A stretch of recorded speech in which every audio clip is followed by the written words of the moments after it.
Good morning, good afternoon, good evening. You're listening to the Thai Expat Daily Show. I'm your host Kieran Mack and thanks for tuning in. Don't forget to like this video if you're watching us on YouTube and please do subscribe. We're also available on Apple Podcasts, Spotify, Amazon Music and a host of other podcast players. Now that that's all done, let's jump into today's show.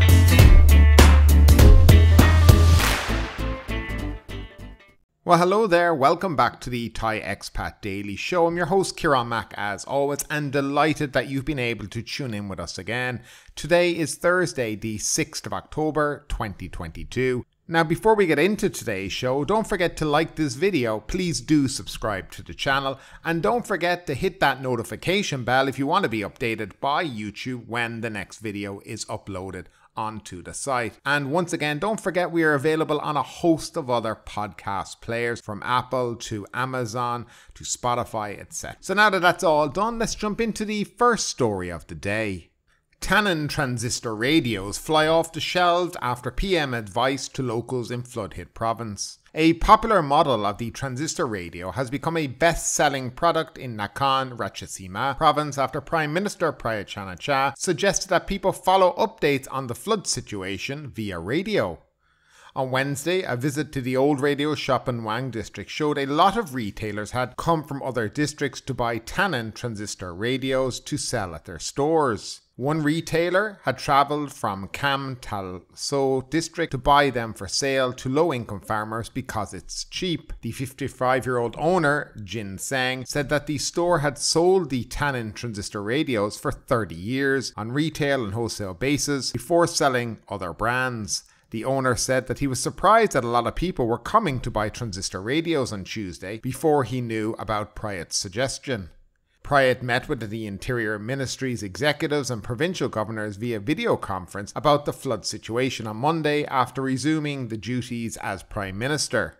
He said that government agencies will face difficulty if the communication system is down, so people might have to listen to the broadcast via the transistor radio. He mentioned the 2011 floods in which the power was out in several areas and people had to get updates via the transistor radio. The idea went viral after it was shared widely on social media. Jin Sang said the legendary Thailand transistor radio TF268 is the most popular model as it could receive both AM and FM frequency. Since then, the radio has seen continuous sales and only 10 units were left on Tuesday as the price per unit is only 290 Thai baht. He said that buyers usually listen to music and news while farming with convenience as it's light and durable. He explained that the Thailand transistor radio has been a popular brand for a long time before other brands were in the market, especially Chinese products that invaded the Thai market. Moreover, people could listen to music and news with their phones. The sales of transistor radios has reduced significantly in recent times as only farmers in some districts use them. After this event, Jin said that he would bring more Thailand transistor radios to sell as its well-known brand since the time he was a child. And moving along, Cabinet approves draft criteria for protected person status. The Cabinet on Wednesday approved in principle a draft announcement proposed by the Royal Thai Police on the screening of foreigners who apply for protected person status, Deputy Government Spokesman Tresari Tarasanakul said. Ms. Tresari said the draft announcement contains criteria, methods and conditions for the screening of applicants for protected status. Under the proposed announcement, applicants must not hold Thai nationality and not have been granted residency in Thailand. Those eligible to apply must be aliens who have entered or stayed in the country and are unable to or do not want to voluntarily return to their home country, as well as stateless persons who are unable to or do not want to voluntarily return to the country where they had previously stayed. They must have credible reasons and evidence to show that returning could place their life in danger. Applicants must also get security clearance from the Foreign Affairs Office of the Royal Thai Police, including any past criminal record, activities which may affect national security and whether they are wanted under arrest warrants. The applicants must also submit a medical certificate to show that they are not carriers of diseases set down in a ministerial regulation, she said. The draft announcement will be forwarded to the Social Development and Human Security Ministry for consideration. And moving along, high hopes for 1.5 million Chinese tourists. Chinese President Xi attendance at the Asia-Pacific Economic Forum, that's the APEC summit in Bangkok, could help Thailand secure 12 million international tourists this year, surpassing the government's goal of 10 million, says Tourism and Sports Minister Prayut Chan-o-cha. Mr. Prayut said he believes 1.5 million Chinese travellers will visit Thailand in December if Mr. Xi allows outbound tourism to resume that month. Thailand's Ministry of Foreign Affairs said that Mr. Xi confirmed he would attend the APEC summit on November 18 to 19. I am confident we will definitely reach the goal of 10 million foreign tourists by the end of this year, Mr. Prayut said. The country exceeded the halfway point of 5.7 million inbound visitors in the first 9 months of 2022.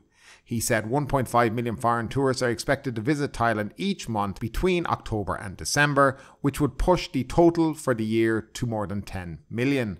If extra Chinese tourists are included, the inbound market could reach 12 million, said Mr. Prayut.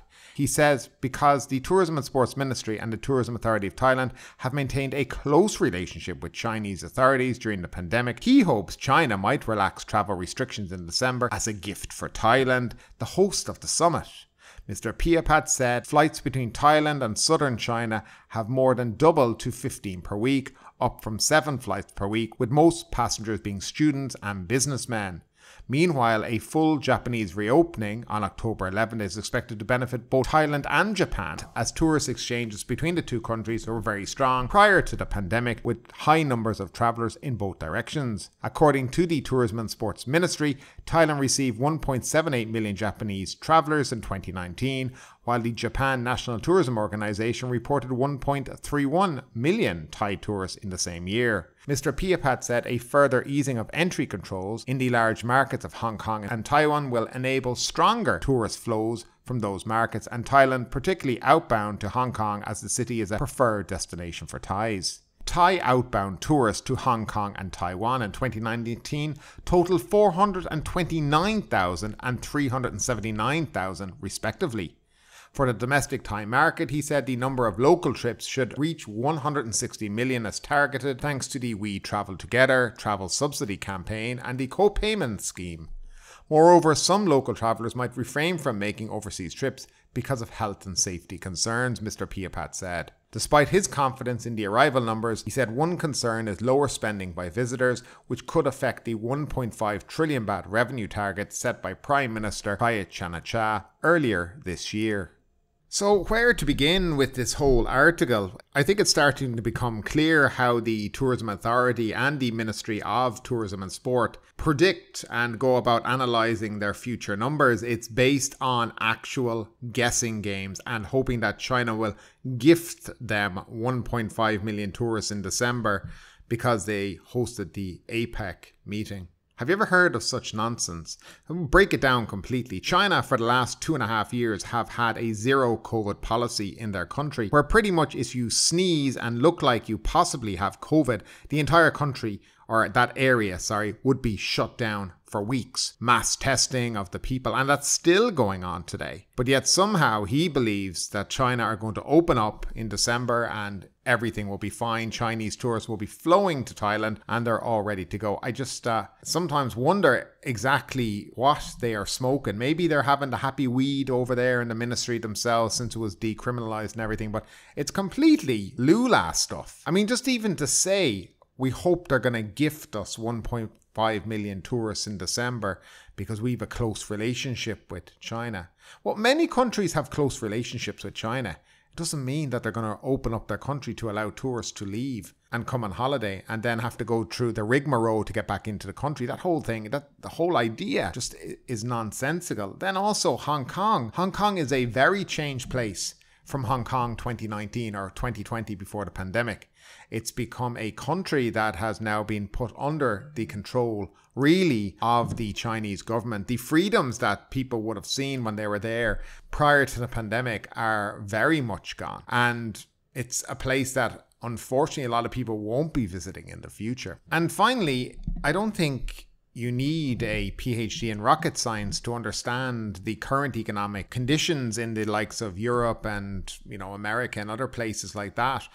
when they talk about that people might not have the high spending power when they get here that they had in past years. Well, that's pretty much true because, the likes of Europe are going through exceptional times at the moment where people's electricity bills are 3, 4, 5 times what they used to be. And, there's a cost of living crisis in many, many countries at the moment. So yeah, people probably aren't as concerned about going on holidays. And if they can, they're probably not concerned about, spending literally the most amount of money that they can when they get there. Having tourists come to your country should be somewhat of a privilege for you that people have chosen. But the only goal and the only talk behind the government seems to be always about how much money we can get out of them. And I do understand that from a certain point of view. But, this kind of resonates with tourists as well when they start to think about the price they're charged when they get here. And how they're just kind of people are only focused on, well, we only want your wallet. We don't care about anything else. And I think caring about tourists in a different way would reap better rewards. And this constant talk in the media from the government and the Tourism Authority of Thailand about basically we only need the money from them and treating people kind of, in my way, in a very disrespectful manner. Invite people, have a good product here in Thailand, which they do have. Thailand have a great product. But build it up, sell it well to people and tell them you're selling them an experience of coming to Thailand. If they come for that experience, they'll spend their money. But don't be consistently all the time talking in the media about how we're only looking for high earners and we need, not going to spend as much as we thought you were going to spend and stuff like this. And I think they do a lot better to stay away from that narrative and stay along the track of Thailand's a wonderful place. We're going to treat you well. You're going to have an amazing holiday when you get here. Have the services and the facilities available to people that they would expect in a really nice destination like Thailand and sell it from that point of view. And quit your talking all the time about high spending tourists looking for the most out of everybody all the time, because really it does kind of sour people, I think, at the end of the day. Anyway, that's just my 2-bit on that kind of situation. I'd love to know though what you think about it all. Do you think Thailand are going to be gifted 1.5 million Chinese tourists this year? Do you think Thailand should market themselves a little better and stop all this talk about high spending tourists and money all the time and be more focused on the tourist experience when they get here? Because in my opinion, that would reap more benefit. As always, guys, your comments down below in the comments section are greatly appreciated. And next up, and again, Phuket taxis. Grab taxi deemed unauthorized. Driver fined, suspended over Kamala incident. The woman Grab taxi driver, whose car was damaged by an angry taxi queue driver in front of Cafe Del Mar in Kamala last Saturday night, has been fined 2,000 baht and suspended for 30 days for using an unauthorized application for providing taxi services. Provincial Police Commander Major General Serpan announced the news yesterday. The taxi driver who damaged her car in the incident, Willis Soisan, 41, has also been suspended from operating a taxi for 30 days. Of note, a report by the Phuket Office of the Public Relations Department explained the news as such that the Phuket Governor, Narong Wonsi, unnamed in the report, had announced the news, saying that it was the decision of the Phuket Provincial Land Transport Office. The punishment followed Mr. Willis refusing to take a passenger from in front of the popular night venue to Patong for less than 400 baht. The passenger ordered a taxi from Just Grab instead. The woman Grab taxi driver, named as Miss Naruman, arrived in front of the venue in a red MG sedan at 9:40 p.m, Phuket Provincial Police explained in a statement issued earlier. After she made a U-turn to pick up the passenger, Mr. Willis and 2 of 3 companions approached her car, with Mr. Willis standing in front of the car to prevent Miss Naruman from leaving. During the confrontation, as police called it, Mr. Willis struck her car, causing dents and scratches, the police statement confirmed. Mr. Willis told reporters on Sunday that he did not hit the car. "I was only defending myself," he said, claiming that the damage was from the car hitting him. Phuket Provincial Land Transport Office officials and related agencies summoned both parties to investigate and take legal action, with the Grab driver fined for using the wrong application. "It is an unauthorized application," said Major General Serpan. Not explained yesterday was that from June 13th, Just Grab in Phuket had been restricted to providing taxi services within 2 zones only, Phuket Town and Patong Karan. Just Grab is not to provide taxi services outside of those areas. Passengers can book Just Grab to pick up and drop off within Old Town, Patong and Karan only, the Just Grab website explains. Major General Sirpan and the police statement confirmed that Mr. Willis agreed to pay $5,000 for the damage to Mrs. Namarun car. It appears that the PLTO had used the powers under Section 21 of the Motor Vehicle Act to fine the amount of 2,000 baht for using the wrong type of car, Major General Sirpan said. Mr. Willis is also guilty of destroying public peace on roads or highways, threatening, insulting, harassing or disturbing drivers or passengers under Section 54 of the Motor Vehicle Act, and has had his driver's license suspended for 30 days. I would like to ask everyone of any occupation that they must operate properly according to the prescribed laws.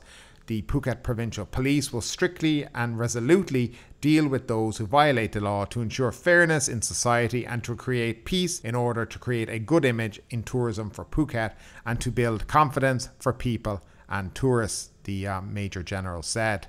Yeah, another strange one in relation to taxis here in Phuket. Now, I was just on Grab's website and it clearly does state that you can only get or use Grab in certain zones within Phuket, and basically it's Phuket town and then the Patong area. I think we all know why this is, and it's obviously to protect the taxi cartels here, right, and allow them to continue their ways because, you know, they've gotten away with it so long and no Phuket government or provincial governor has ever done a thing about it apart from, take their side or at least create the conditions that allow them to, succeed. Now, I did look up. Now, Grab is a very strange one because it says you can't, right? But you can actually use their app. I just hopped on the app. I went to Cafe Del Mar on it and I booked a trip from Cafe Del Mar to the centre of Patong. No problem. And it would allow me to do it. So their app also is very misleading because it's allowing you to actually do that. By the way, it quoted me 710 baht. So also seems a bit odd, this whole story that he wouldn't take the trip for anything less than 400, but the Grab was charging 720. So maybe at the time it is as well, but still even a couple of hundred baht, it still seemed kind of expensive on Grab compared to what the local taxi guy was wanting to charge. I'm not taking his side, I'm just looking at the price that it is showing on the app right now. But this will also lead to a lot of confusion for tourists. Tourists use these apps, and when you open up the app, by the way, it doesn't say that you can't order a taxi from another area. It allows you to do it. It's only on their website and people don't go to the website. So they need to make things a lot clearer for people because, as I said, tourists, foreigners who come here are used to using these apps. Maybe it's not Grab, but Uber and other things around the world. And this needs to be made very clear to people so they don't have problems like we're seeing currently around Phuket in relation to taxis here, because it seems, and I don't know, there seems to be an awful lot of stories recently about taxi drivers being in conflict with other taxi drivers about picking people up, and something needs to be done about it because this is going to be a very bad image for Phuket. We're going to have more and more tourists coming in the next few months, and I just think this is going to get really out of hand. But that's just my take on it. Love to know yours. And finally, November 16 to 18 will be a special holiday for Bangkok, Samut Prakan and Nonthaburi. The Thai Cabinet has made November 16, 17 and 18 special public holidays for Bangkok, Nonthaburi and Samut Prakan to ease the movement of government leaders and senior officials during the APEC summit and related meetings. Anuka Burapashari, Deputy Secretary General to the Prime Minister, said today that the extra days off are also intended to enable security officials to perform their duties efficiently. Commercial banks and other financial institutes, however, will remain open as usual, particularly those responsible for critical functions. Other staff can work from home. State enterprise, private companies and the Labour Ministry can decide as they think fit whether to remain operational as long as they ensure that the public are not affected if they decide to suspend operations. The APEC Summit and related meetings from November 14th to 17th will take place at the Queen Sirikat Convention Centre in Bangkok. Government leaders, their spouses and senior officials from 20 countries and territories have agreed to attend. Among them are China, Hong Kong, South Korea, Malaysia, Indonesia, Mexico, New Zealand, the US, Russia, the Philippines, Peru, Papua New Guinea, Singapore, Taiwan and Vietnam.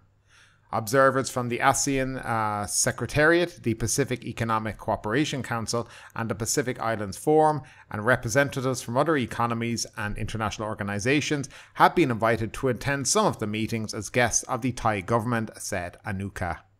But ultimately, with this story or anything else that stood out to you today, I'd love to know your thoughts in the comments down below. Because yes, this is a news show, but it's also a conversation. Now keep that conversation going. Make sure you like this video, subscribe to the channel, share the video, and do all the good stuff that does help that YouTube algorithm. But ultimately, my name is Kieran Mack. You've been listening to the Thai Expat Daily Show, and we will see you next time.